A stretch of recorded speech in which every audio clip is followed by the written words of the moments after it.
So hello everyone, Zerodha पे 50 minute Nifty 50 का one day का टाइम फ्रेम का चार्ट लगाया हुआ है। अब वीडियो शूट करते करते अगर यहाँ पे एरर आ जाता है जो कि जीरोदा का आ रहा है हमेशा कि previous candles data might be incorrect और मिसप्लेस्ड, सो हमें उस वक्त ट्रेडिंग व्यू ओपन करना होगा। सो ये पहले मैं बता के रख रहा हूँ। पहली बात तो वन डे के टाइम फ्रेम में आज जो कैंडल बनी है तो उस कैंडल से तो ये लग रहा है कि फिर से अब ये अगर आप देखोगे ये दो कैंडल्स, ठीक है, ये दो कैंडल्स ने पहले जहाँ पे सपोर्ट लिया था, ठीक है, पहले जहाँ पे सपोर्ट लिया था यहाँ पे मैं आपको इंडिकेट कर देता हूँ पेन से, ठीक है, ये लेवल्स, तो ये लेवल थी 21,980, मोटा मोटी हम पकड़ के चलते हैं 22,000 होल फिगर, ठीक है। अब ये 22,000 यहाँ पे मैं थोड़ा सा नोट कर देता हूँ 22,000, ठीक है, ये एक रेजिस्टेंस, ये एक सपोर्ट है, ठीक है। अब यहाँ पे आप देखो आज की कैंडल 21 फरवरी की कैंडल, अगर आप इसको देखते हो तो एग्जैक्टली ये कहाँ पे स्टैंड कर रहा है 22,000, मोटा मोटी पकड़ के चलो तो, ठीक है। सो सेम लेवल यहाँ पे निकल के आ रहा है 22,000 का सपोर्ट। अब सपोर्ट क्यों? क्योंकि यहाँ पे मार्केट लगातार लास्ट सेशन में गिरता रहा, लेकिन यहाँ से एक एंडिंग सेशन में मतलब मार्केट बंद होने के 10 से 15 मिनट में यहाँ पे एक बाइंग इमर्ज होती हुई दिखाई पड़ी। बाइंग मतलब ग्रीन कैंडल्स, ठीक है। ये रेजिस्टेंस अब हमें देखना है कल गैप डाउन ओपनिंग होता है या फिर यहाँ से 22,000 के ऊपर ही 22,000 के ऊपर ही मार्केट ओपन होके ऊपर ट्रैवल करना चालू करता है, या फिर या तो नीचे गैप डाउन ओपन होके यहाँ पे फिर से एक नीचे की रैली कंटिन्यू करेगा। अब ये तो देखने वाली चीज़ रहेगी, चलो ये तो हम डिस्कस करेंगे कल के वीडियो में, क्योंकि हमारा काम जो है वो गेस करना नहीं है, वो प्रेडिक्ट करना नहीं है। हमारा काम ये है कि मार्केट जिस डायरेक्शन में जा रहा है उसी डायरेक्शन में ट्रेड लेके प्रॉफिट बनाना। अगर मार्केट अपोजिट डायरेक्शन में जा रहा है हमारे ट्रेड के, तो उसी समय उस ट्रेड से बाहर निकल के लॉस को कम करना या फिर बड़े लॉस को रोकना, प्रिवेंट करना, ठीक है। अब ये हो गई स्टोरी वनडे के टाइम फ्रेम की। अगर और स्पेसिफिकली जाऊँ तो मुझे ऐसा लगता है कि यहाँ से मार्केट अब ऊपर जाने के लिए थोड़ा टाइम ले सकता है अगर कल गैप डाउन ओपनिंग होती है तो, या फिर यहाँ पे फिर से कल 22,000 के ऊपर मार्केट ओपन होता है तो फिर मार्केट के चांसेस फिर से 22,200 के लेवल्स के पास जाने के ज़्यादा है, ठीक है। ये सब प्रोबेबिलिटीज़ का गेम है, यहाँ पे इफ़ एंड बट ये सब आ ही जाता है। ऐसा तो कुछ भी नहीं है, मतलब यूनिवर्सल ट्रूथ, यूनिवर्सल फैक्ट यहाँ पे कुछ भी नहीं चलता है, लॉजिकल बातें कुछ भी नहीं है। यहाँ पे फैक्ट्स बिल्कुल काम नहीं करते, यहाँ पे प्रोबेबिलिटीज़ काम करते हैं। ये मेरे अकॉर्डिंग, ये मेरा व्यू है, ठीक है। I may be wrong, I have the right to be wrong. अब यहाँ पे अगर मैं 15 मिनट की कैंडल की टाइम फ्रेम लगाऊँ तो यहाँ पे देखो इंटरेस्टिंग चार्ट निकल के आता है। यहाँ पे आज की अगर कैंडल देखे तो हमें पता पड़ता है ये आज की पहली कैंडल थी, ठीक है। ये अब कल जैसे मैंने वीडियो में बताया था कि कल के आज का ये जो कल मैंने इस वीडियो में बताया था जैसे कि ये लास्ट के सेशन में एक बाइंग इमर्ज होती हुई दिखाई पड़ी, ये जो लास्ट की कैंडल है ये।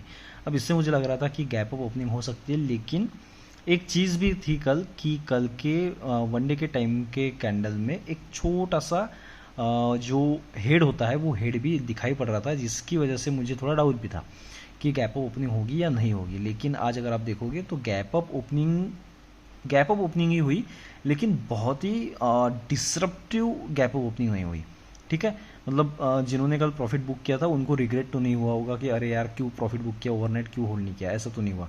175-180 के आसपास क्लोज हुआ था कल का प्रीमियम। आई थिंक 22,000 समथिंग का सी था, कॉल ऑप्शन था। 175-180 के दरम्यान क्लोज हुआ था और जब ओपन हुआ तो उसी वैल्यू के दरम्यान ओपन हुआ।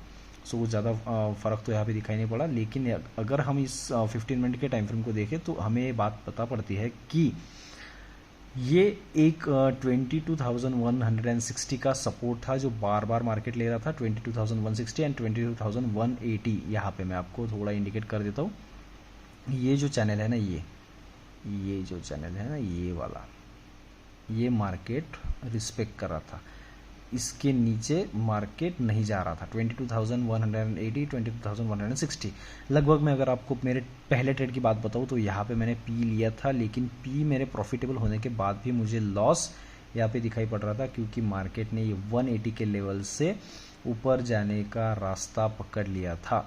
लेकिन फिर से मैंने आई थिंक यस, इस कैंडल पे मैंने फिर से पी लिया, एंड जो लॉस मेरा हुआ था वो रिकवर किया। ठीक है, मैंने लास्ट तक तो होल्ड नहीं किया, मैंने करीबन इस कैंडल पे बेचा, क्योंकि लास्ट तक होल्ड करना यार मतलब बहुत ही प्रेसिजन का गेम होता है। और स्टॉक मार्केट प्रेसिजन का गेम नहीं है। स्टॉक मार्केट जो मेरे हिसाब से है वो आप डायरेक्शन एंड आपका पेशेंस कितना है उसके इक्वेशन में जो गेम चलता है वो गेम है। ठीक है, इसके लिए बहुत तगड़ी साइकोलॉजी चाहिए यार। अगर आप देखो यहाँ पे, मैं सीधी बात बताता हूँ, अब सपोज करो यहाँ पे, एक सेकंड, यहाँ पे अब मार्केट गिर रहा है। ठीक है, ये एक कैंडल, ये चलो आइडियली हम पकड़ते हैं कि किसी ने यहाँ पे या इस कैंडल पे पी को एंटर किया। ठीक है, ये एक कैंडल, ये दूसरी कैंडल तो थोड़ी सी डिफिकल्ट गई होगी, क्योंकि यहाँ पे प्रॉफिट अच्छा दिखाई पड़ रहा होगा, फिर से प्रॉफिट पूरा का पूरा गायब हो गया होगा इस ग्रीन कैंडल पे। चलो ठीक है, ये कैंडल से फिर से प्रॉफिट बढ़ गया, इस कैंडल से फिर से प्रॉफिट बढ़ गया। अब बात आती है इस कैंडल की। अब इस कैंडल ने क्या किया कि जितना प्रॉफिट, अब समझ लो किसी ट्रेडर का यहाँ पे 10,000 का प्रॉफिट चल रहा है, हम मोटा मोटी पकड़ के चल रहे हैं, ज़्यादा डिप नहीं जाएंगे, लेकिन किसी ट्रेडर का यहाँ पे 10,000 का प्रॉफिट चल रहा है इस कैंडल के क्लोजिंग पे। एंड इफ ये कैंडल ओपन होती है एंड ये कैंडल पूरा का पूरा जो ये कैंडल ने जो प्रीमियम तैयार किया था ऑप्शंस में, ये कैंडल जो है वो उसको गायब करती है। मतलब यहाँ पे जो 10,000 का प्रॉफिट था, अब उस ट्रेडर को वो प्रॉफिट दिख रहा है 7,000 8,000 का। तो आप समझो कितना बड़ा पेशेंस का गेम है। मतलब 4 डिजिट का जो प्रॉफिट था वो अभी आ गया है 3 डिजिट पे। तो यार ये छोटी मोटी चीज़ नहीं है, ये अभी मार्केट बंद है, ये आप और मैं इमेजिन कर रहे हैं तो इमेजिन करने में आसान जाता है, लेकिन जब असलियत में 10,000 का प्रॉफिट जब 7,000 का हो जाए ना, तो भाई दिमाग में हलचल होने लगती है, हार्मोनल चेंजेस होने लगते हैं, गुस्सा आने लगता है।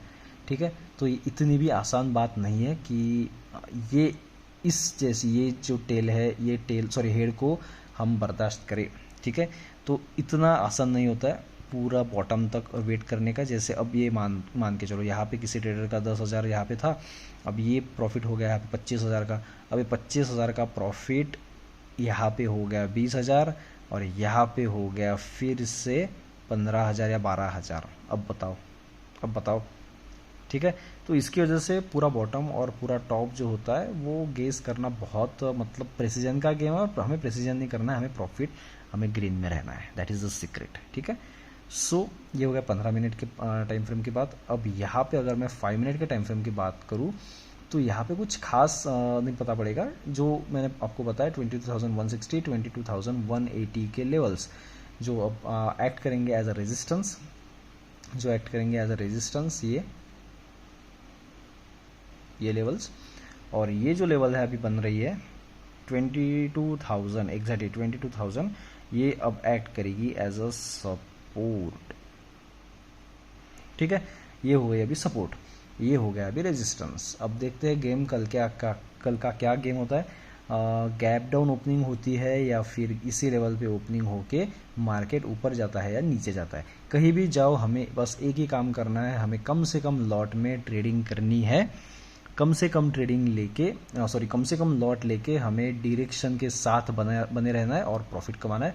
मैं आपको बोलता हूँ 1 लॉट की पावर बहुत कम लोगों को पता है। अगर एक लॉट आप टाइम से होल्ड करो, बराबर होल्ड करो डायरेक्शन के साथ, तो एक लॉट भी आपको 4 से 5,000 का प्रॉफिट भी कमा के देता है कभी कभी। रोज की बात नहीं कर रहा हूँ, लेकिन टाइमिंग की बात है। ठीक है, सो पावर ऑफ 1 लॉट को भी कभी इग्नोर मत करना, कभी अंडर एस्टिमेट मत करना। So that's it. आज थोड़ा सा वीडियो बड़ा बन गया होगा, 10-11 मिनट्स का वीडियो बन जाएगा, लेकिन कोई दिक्कत नहीं। अगर आपको वीडियो देखने में मज़ा आ रहा है तो प्लीज़ लाइक कीजिए, सब्सक्राइब कीजिए, कमेंट कीजिए एंड शेयर कीजिए आपके दोस्तों के साथ। Thank you so much.